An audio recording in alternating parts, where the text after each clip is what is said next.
Hi, I'm Eric. And I'm Dick. We are the Annuity Guys. The top 5 reasons not to buy an annuity. You didn't think they were any, did you? Well, Eric, we did an empirical study. Yeah, you and I. The two of us. We took a survey between the two of us, and these are the top 5. And we do have a slight margin of error on the survey, but really, this is what we hear from folks that we talk to, and we really should be fair about it. Not everybody needs an annuity, and there are some good reasons to not buy an annuity. Yeah, and so these are in our minds, the top 5 reasons why you just say no. Okay. So we'll see if you fit in any of these reasons. So reason number 1 is you are too young or too old. Too old. And those are... You can't be both, can you? Well, you've got both ends of the spectrum. Right.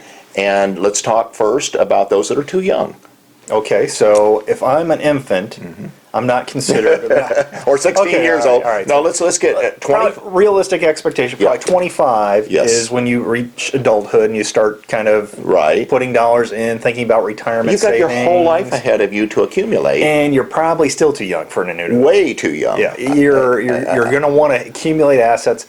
Let's just face it, the stock market... Those investments, a lot better accumulation potential. And they need time. So you're probably realistically, before you're getting really serious about annuities, somewhere in that 45 range. Yeah, I would say. And you know, the sweet spot is probably closer in that 50 right, because if 50, you look at, especially if you're thinking about income, and let's just talk about income riders, so to speak.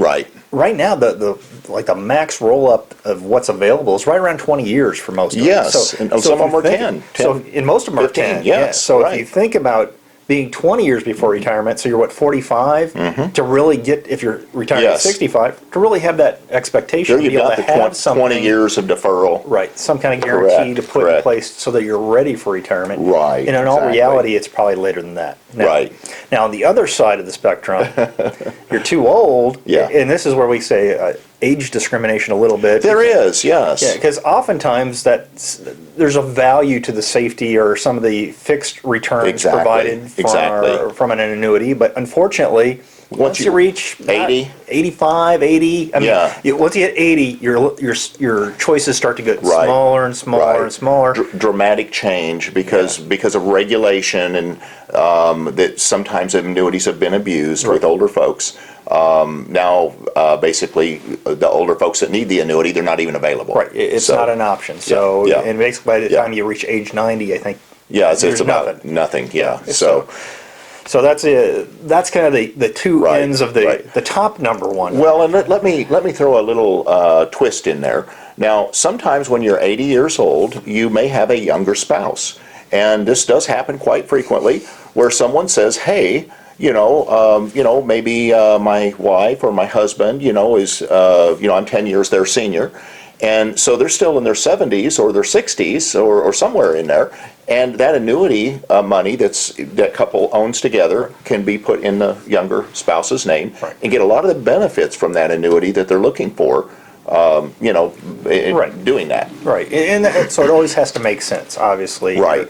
In this case, the younger spouse being in the we're still in that age range where it makes sense, I think. So, exactly. So now, the second reason we have here, it sounds like we're picking on people here, but it's if you don't have enough assets. Right. And you have to be fair about this, folks. I mean, when you I would say, Eric, maybe the benchmark, if you've got less than 100,000, we're talking about total assets, not counting your house and your furniture and your clothing, but if you've got 100,000 socked away, you might consider something for an annuity, but really you should have over 100,000 as a rule to start getting serious about annuities. Right. And the key thing here when it comes to not having enough is really liquidity issues. Yes. Because when things come up, let's just face it, annuities tend to lock up dollars for a period of time. So especially if you're in an immediate annuity where you're giving up that asset and it goes away, basically you have an income stream. But if something happens, you have an emergency that has to be taken care of, either it be medical or you lose your house or something. Exactly. Something of that nature happens, and you need a large bucket of assets to go through to get through that period. Right. An annuity a lot of times is not going to fix that for you, and so you need to have that liquidity available to make sure that's still a good choice. And so we're just saying there's a certain point where you just don't have enough to spare that liquidity, and that's our fear. Exactly. And so, Eric, that doesn't stop folks that maybe have considerably more money, 500, a million, couple million, whatever, from just putting a smaller amount in annuities. Maybe they want to put 100,000 or 75,000 or something. What we're talking about is if your total assets that are available for retirement that you could make liquid don't exceed 100,000, you probably shouldn't do annuities. Right. From an allocation standpoint, an expectation standpoint, just probably not the best decision. Right. Number three, I think we haven't covered number three. And I think this is a big one that hits a lot of people that we talk to. They were so oversold on a high return. They believe that they either have these huge guarantees from the income rider that their money's going to grow by 7 or 8%, or they believe that they're going to get the full upside of the stock market and they're not taking any risk. Yeah. So so if you are one of these people who has an unrealistic expectation of what an annuity can do for you, that's one of the things that we say. Probably another reason to step back and say no, because if you think you're going to get same market upside as you would if you're in the market, and still have the same safety as if you were in a savings bond, it doesn't exist. It's a balancing act here of you have all these allocation options.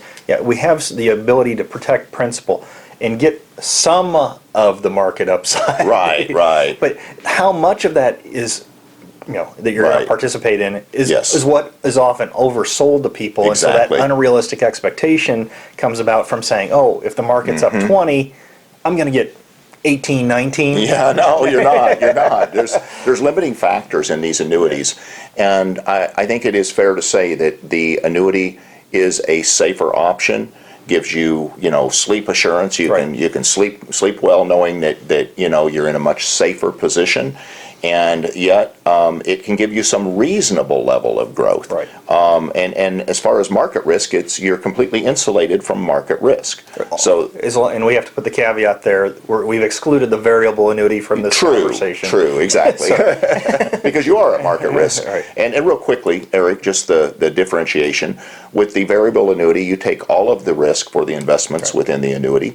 And with the fixed annuity, like the fixed indexed annuity, immediate, all of that, you basically, the company takes all of the risk. Right. So folks need to understand that. Yeah, and anything you just kind of summing up this kind of expectations thing. Annuities really from a construction standpoint are designed to beat the bank. Exactly. They're designed to couple percent expand. A couple percent better than the bank, which is like zero. They give you bank zero, annuities too. No, right now about 3% on a basic, real basic fixed annuity. But if on the fixed indexed annuities, it would be a probability, not a guarantee, but a probability maybe of getting somewhere between 3 and 4 or 5%. You would hope so. Yes, and that's always the goal. So So number 4 on our top 5 reasons here is the probability that you're going to need those dollars prior to the annuity maturing. And here we're talking about the dollars you're putting into the annuity. Right. If you think you're going to need to walk away and use those dollars for something other than... Don't buy an annuity. I mean, that is the best reason to not buy an annuity. Like you think, what, Eric, you're going to pay your house off, or you're going to buy a vacation home, or... whatever it is you think that you're going to spend a lot of money on, don't think that you should just set that money in an annuity and then take it out later. Right. And I think annuities have liquidity. They have the ability a lot of times to get in 5-10% of the penalty or of the principal amount, pull that out penalty free. Right. Now, so that's a great thing. But when it comes to going in there and say, I want to pull out 100% to go and buy a new car or put down on a house. Right.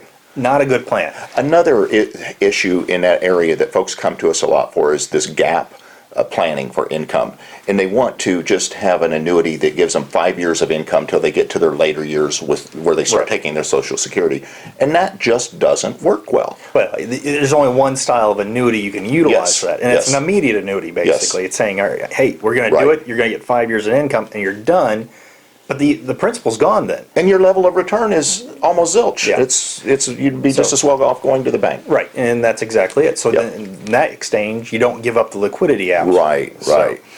So we're to the biggie here, number 5. The one we love the most. Yeah.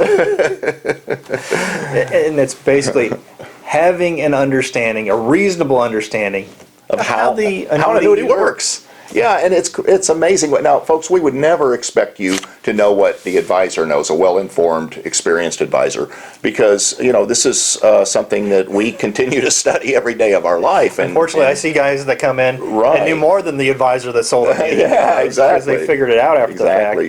But it's understanding how they work, how they basically solve the goal or that need that you had when you came in and said, this is what I need to fix. Here's my problem. Right. Is it income? Right. Is it safe growth? Right. What's that problem?